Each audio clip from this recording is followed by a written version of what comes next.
Սիրելի հայրենակիցներ, մի փոքր առաջ պատգամավորներից մեկը Տիկին Հասմիկ Հակոբյանը մի տեսակ տարակուսած էր, թե մենք ընդհանրապես ինչու ենք խոսում Սամվել Կարապետյանի կալանավորման մասին, կարծես հերթական առօրեական իրադարձություն էր, որ տեղի էր ունենում։ Բայց եթե Տիկին Հակոբյանն այդքան էլ չի հավատում նրան, թե իսկապես ինչ մեծ ներդրում է ունեցել Սամվել Կարապետյանը հայ ազգի, հայ ժողովրդի համար, ես վստահ եմ, որ հիմա այս ձայնագրությունը լսելուց հետո մի փոքր ձեր հավատը կավելանա։ Եթե հայկական կապիտալը հայրենիք չունի, ինչու են Սամվել Կարապետյանը և Ռուբեն Վարդանյանը միլիոնավոր դոլարներ ներդրում Հայաստանի Հանրապետությունում։ Նույնիսկ Վերջում իհարկե առաջարկում է նաև ծափահարել ինչպես Սամվել Կարապետյանին, այնպես է Ռուբեն Վարդանյանին։ Ես գիտեմ ինչու են իրենք ներդրում արել Հայաստանի Հանրապետությունում և Արցախում, որտեղ Հայաստանի Հանրապետությունը և Արցախն իրենց հայրենիքն է և նրանք սիրում են իրենց հայրենիքը։ Իսկ ինչու է հիմա Սամվել Կարապետյանը այս իշխանության օրոք կալանավորված և ինչու է Ռուբեն Վարդանյանը Ալիևի ռեժիմի օրոք կալանավորված, այդ հարցի պատասխանը ես ևս գիտեմ, որովհետև դուք երկուստ էլ ատում եք հայ ժողովրդին և հայկական պետականությունները, ինչպես Հայաստանի Հանրապետությունը, այնպես էլ Արցախը։ Վերջերս մի գրառում հայտնվեց, հիմա ես իմ ձևով կմիջամտեմ։ Առաջ գոնե ձև էին անում, որ կա իրավական գործընթաց, որ կան դատական պրոցեսներ և այլն, քննիչներն իրենք են ինչ-որ գործընթացներ իրականացնում։ Հիմա SMS-ների, WhatsApp-ով SMS-ների փոխարեն ուղղակի գալիս է Facebook-յան արդարադատությունը, Facebook-յան ուղիղ ցուցումներով մարդիկ են կալանավորվում։ Սա է այն համակարգը, որ դուք ստեղծել էիք։ Զանգովի արդարադատության դեմ էիք պայքարում մինչև 18 թվականը։ 18 թվականից հետո մի հատ upgrade եղաք ու ստացվեց Facebook-յան արդարադատության իրականացում։ Բայց ինձ իսկապես մի բան է հետաքրքիր, պարոն Թունյան, հետո կխանգարեք, ձեր ոգին փառավորվեց երեկ, երբ կալանավորեցին Սամվել Կարապետյանին, իսկապես ձեր ոգի փառավորվեց, տոնում էիք երեկ։ Ես վստահ եմ, որ Ալիևը տոնում էր, որովհետև տարիներ առաջ հետախուզում էր հայտարարել Սամվել Կարապետյանի նկատմամբ։ Տոնած կլինեիք, այդտեղ կասկած չունեմ։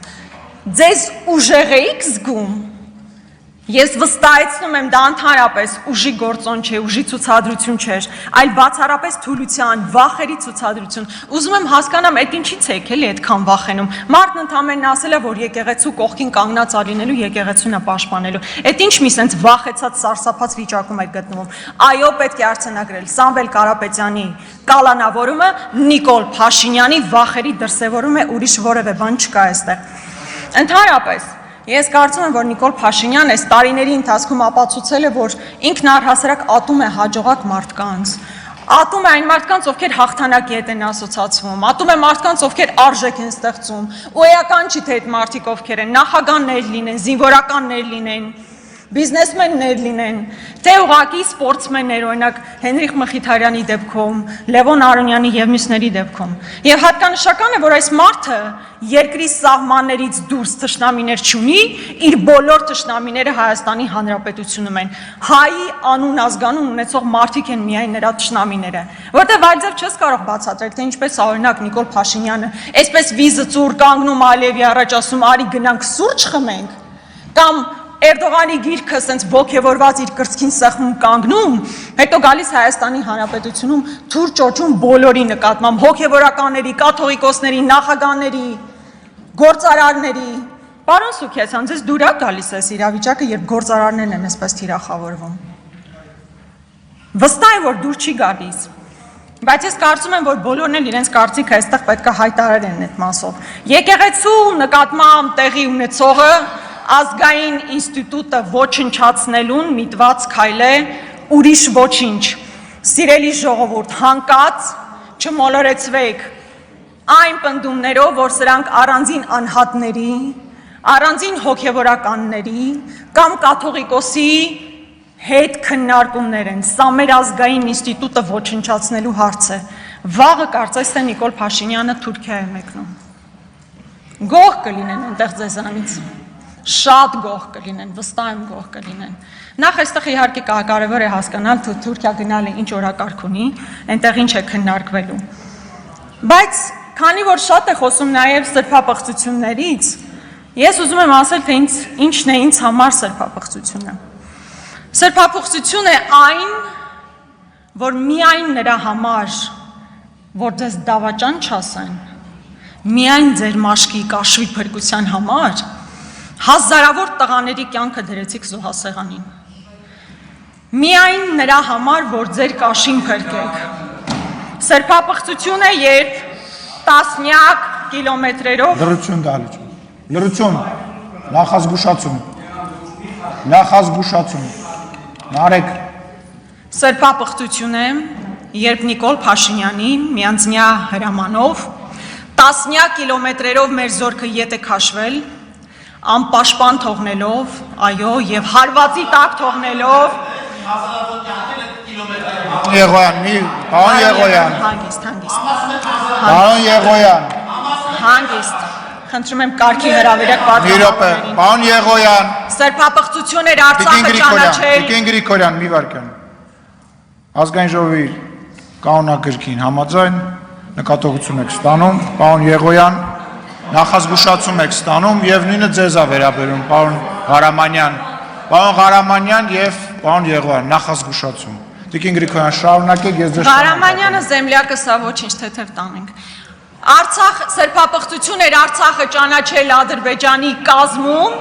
որի հետևանքով արդյունքում այո եղավ էթնիկ զտում եւ Արցախն ամբողջությամբ հայաթափվեց։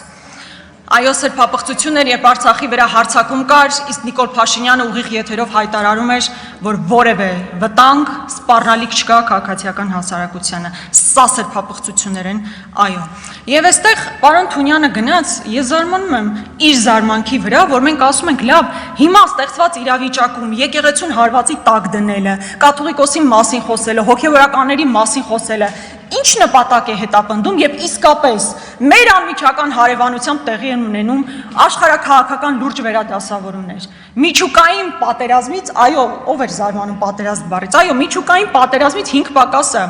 Ամեն մեկս ամեն առավոտ արթնանում ենք, կարծում ենք մի հատ հասկանանք Տրամփն ինչ դիրքորոշում է հայտնել։ Իսրայելը ինչ է իրականացնել, հասկանալու համար ինչ է տեղի ունենալու մեզ հետ։ Այսօր Իրանի սահմանից բազմաթիվ իրանցիներ են մտնում Հայաստանի Հանրապետություն եւ ամենօրյա ռեժիմով Facebook-ում ստատուս գրելու փոխարեն մի հատ հասկացեք, այդ հետևանքներին մենք ոնց ենք առերեսվելու։ Սրանք նորմալ ադեկվատ հարցեր են, որոնց դուք պատասխանները չունեք։ Այո, կարող եք ինչից ասել խոսել,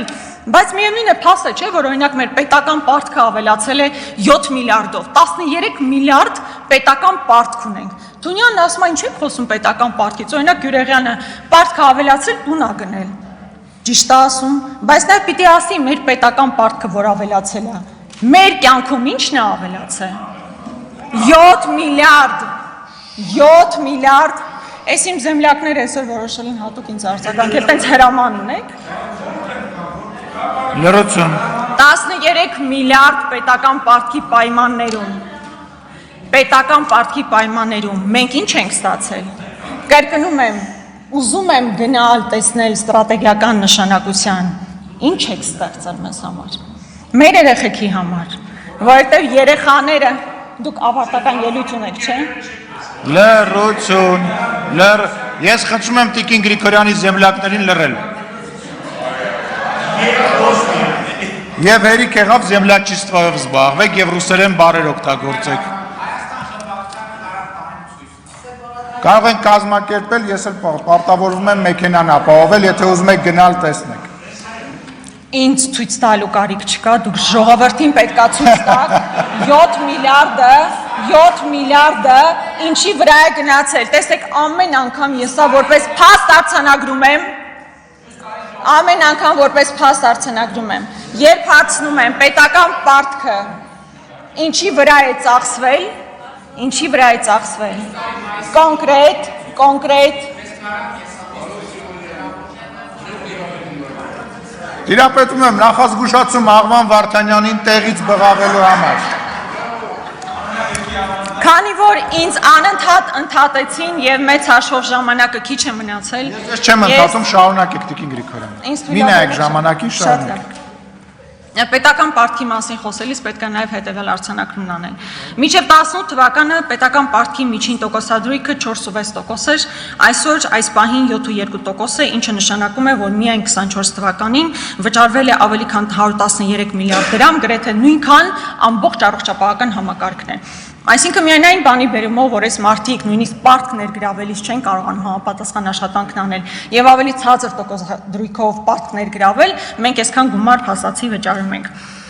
Մի քանի անդրադարձ նաեւ հնչեցված, օրինակ Ալեն Սիմոնյանն ասում է, անհետ կորածների ձեր ժամանակը։ Ասում է օրինակ անհետ կորածների մասով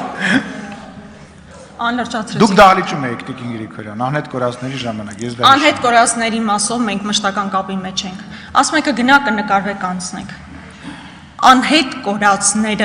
Անհետ կորածների ընտանիքներն այս վիճակում կներեք, որ իշխանության օրոք են հայտնվել։ Բայց ձեր իշխանության օրոք են այս մարդկանց երեխաները անհետ կորել։ Դուք պարտականություն ունեք վերադարձնելու կամ մասունքները կամ տեղեկատվություն տալու, որ չեք արել։ Եկել եք ու ինչ այնուամենայնիվ դուք դահլիճում եք եղել, միայն վերջին պատերազմի ժամանակ անհետ կորածները չէին, նաև 90-ականներին էին ներկայացված, խնդրում եմ ասելուց գոնե ճիշտ ասեք, էլի։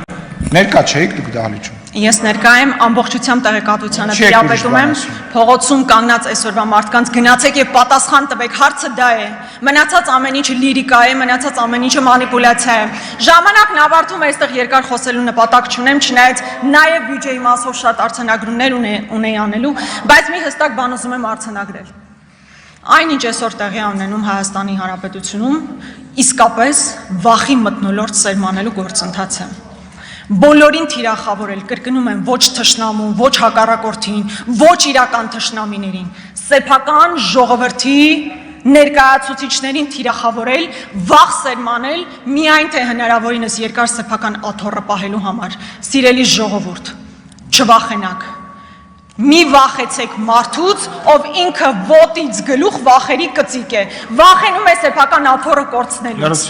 որևէ կերպ չվախենակ, ես չեմ վախենում, 100 հազարավոր մարդիկ չեն վախենում եւ իսկապես չկա մի բանդ, որում կարող եք տեղավորել 100 հազարավոր մարդկանց, ովքեր պահելու են իրենց ինքնությունը, ովքեր լինելու են եկեղեցու կողքին եւ այն մարդկանց կողքին, ովքեր իսկապես արժեք են ստեղծում։ Շնորհակալություն։ Մենք ենք շնորհակալ Տիկին Գրիգորյան, լրություն։ Առաջարկ կա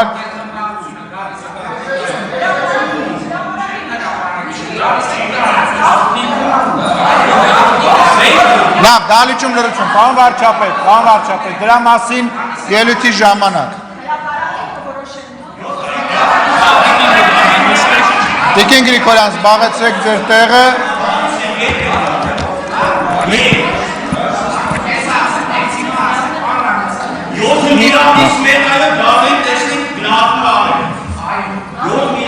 Լրություն դահլիճում։